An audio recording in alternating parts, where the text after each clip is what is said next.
You said Tinubu's government will trigger the Nigerian revolution. I strongly believe so. Why? Because revolutions brew over time, and there's always a spark that makes them happen. And in the case of the French Revolution, it was scarcity of bread. When people are denied of the right to move freely, to do their small businesses that give them a daily living, and they can't afford to eat, the revolution is near. Why Tinubu? What has he done? Tinubu, in 54 days of being in power, has introduced the highest level of suffering that's dislocated, policies, I would say, that's dislocated the economy in such a way that there's nobody in doubt as of today that the government didn't mean well for the nation. And they're two-pronged. One is the floating of the naira. As of today, the naira is almost 900 naira to a dollar. It'll probably reach 1,000 naira to a dollar before the end of the year. And the bitterest one is the removal of fuel subsidy, which has now made it impossible for about 80% of the populace who are engaging in informal economic activities to be grounded completely. Are they grounded? Yeah. If people cannot afford to buy fuel to the point that they have to walk to and from work, then they are grounded. If people can no longer move from one place to the other to do their business because they've been priced out of their ability to do so, they are grounded. If people don't have wages that can support their basic needs, they are grounded. And there's no question about that as of today.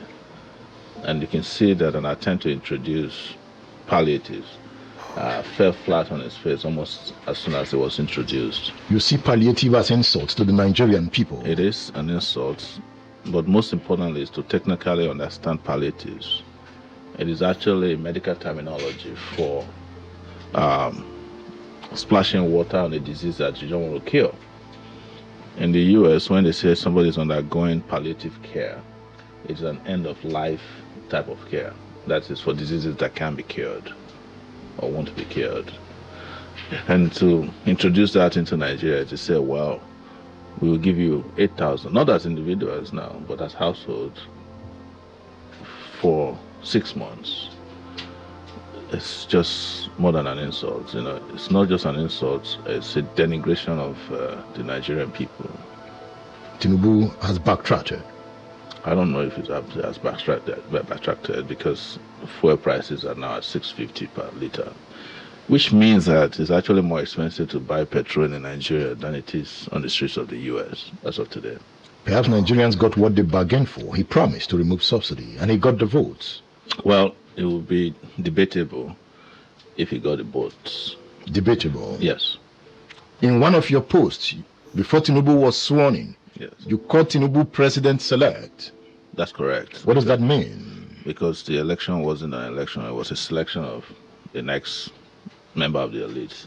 But you contested in the election. That's exactly why I have a better grip of what happened. What happened? There wasn't an election. That's what happened. There was a selection process. Who selected him? The INEC and whomever, all in the composition that made this grand theft happen. Grand theft? Yes. Would you have won that election? You don't ask who will win an election that didn't happen. An election you contested in? I told you, I contested in an election, but the people who organized the election did not conduct an election. They conducted a selection. That's been my position since the end of the electoral cycle in February. I've been thinking. Yes. Sowore calls for revolution now.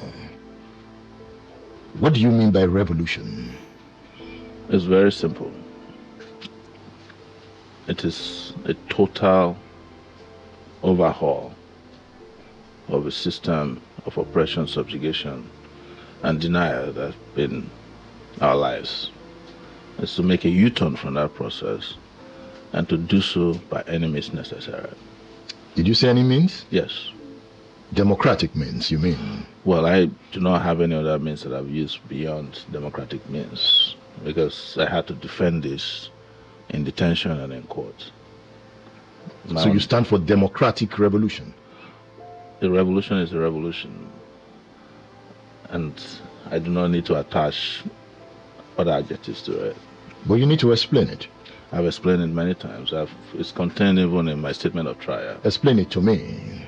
Well, I have just explained to you that this country doesn't work for Nigerian people and they need to change course and do so by any means necessary. Have you studied revolutions? I have studied revolutions. I know you have. Yes. Do you like the consequences of revolutions? There is nothing that has worse consequences than bad governance. You remember the reign of terror in France? I am telling you that there's nothing worse than what we've been through in this country since last. The French Revolution led to the reign of terror. You do not know about the French Revolution more than I do. I know you have studied the Russian Revolution. Exactly. I've studied, this Russian Revolution. I've studied the Cuban Revolution. It produced the killer instantly. And I've studied the American Revolution as well. So what is important for you to know is that all these countries that we have mentioned have been through revolutions at one time or the other. We haven't. That is probably why we are debating which one will work for us or not. But I'm saying to you categorically that there's nothing worse than what we are going through. And there's nothing a revolution will give you that is not better than what we're going through now. Do you have the intellectual core to trigger the revolution you want in Nigeria? I don't know who does, and I do not ascribe any intellectual capacity that is special to myself. But I know that we need a revolution, and I've committed my life towards making sure we have one. But for revolution to happen, you need an intellectual core. There is more than an intellectual core. Ready for revolution? Absolutely. Where are they? Well, you wait and see when the revolution happens. You have called for it. It did not happen. Why did you think that they were scared of a revolution in 2019 when I called for it? Because they understand that we are ready for it. And I was arrested and detained for 5 months over it. Like I told you, I underwent interrogations. I was brought to court. I was abducted in front of a judge. You were arrested or abducted? I was abducted and re-abducted in front of a judge in a courtroom, which you're aware of. So the moments are right before you. They're happening before you. The question is, what you understand to be a revolution and what I believe will be a revolution. But I will not deny that the revolution that we're calling for hasn't happened first, yet. It hasn't happened. It has. Is it something like NSAS? Well, maybe it could be something like that, but NSAS is also not a revolution yet. Revolutions are a series of events over time before they finally birth. Because I'm saying perhaps Nigerians don't understand you. So you need to explain to them what you mean by revolution now. I don't think Nigerians don't understand me. You understand? I think because you call for it, they don't follow. No, it's actually not true that they don't follow. Because the revolution that I called for in 2019 had 26 cities participating in Nigeria. And it's not that they just participated. Persons who participated, the leaders of those revolutionary actions, were arrested and tried in various courtrooms across Nigeria, including here in Oyo State, in Ogun State, in Abuja, in Edo State, in Port Harcourt. People were arrested. Some were tried, some weren't tried. So you can't say that people didn't follow. They brutally put down that revolution. And I was arrested even before the day of it. I was arrested on the 3rd of August, 2019. And the revolution now protests happened across Nigeria on the 5th of August, 2019. So people, even despite my absence, people did respond to it. And don't forget that I was the first to call for NSAS, by the way. But NSAS did not want you. Were you disappointed? No, it's not as if NSAS did not want me. It's part of what I'm telling you, that when the ruling elite sees that you are marching inescapably towards the revolution that they dread, they introduce all kinds of things, including confusion, between and amongst organizers of events like that. My disagreement with those in NSAS at that time who wanted to take over was that NSAS did not require people who are liaising with government. So all those Zoom meetings with Dangote and the rest of them was opposed to it, and I refused to be part of it. And those disagreements came from those because you see they wanted a limited edition NSAS. And that was why they were asking for 5 demands. And we said no. NSAS wasn't about police brutality, it was the response of the public, their own way of throwing out their frustration, especially young people, against the state. But NSAS started then having managers. After they had said, oh, it doesn't need leaders. It turns out that they have leaders, but their leaders were having meetings, nocturnal meetings with government over Zoom. And when we exposed that, there were, conversations on their part to say, oh, Sowore wanted to hijack NSAS. No, how can you hijack an event that you started? I was the first person to lead an NSAS protest to the police headquarters in Abuja after calling for it on Twitter.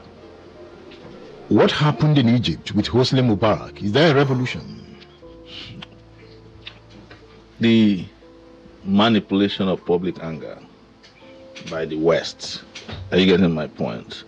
Against the likes of Hosni Mubarak, Gaddafi, are not completely the true picture of a revolution. But that is not to say that you must throw away the desire of the people to throw away those gangsteristic leadership like Hosni Mubarak.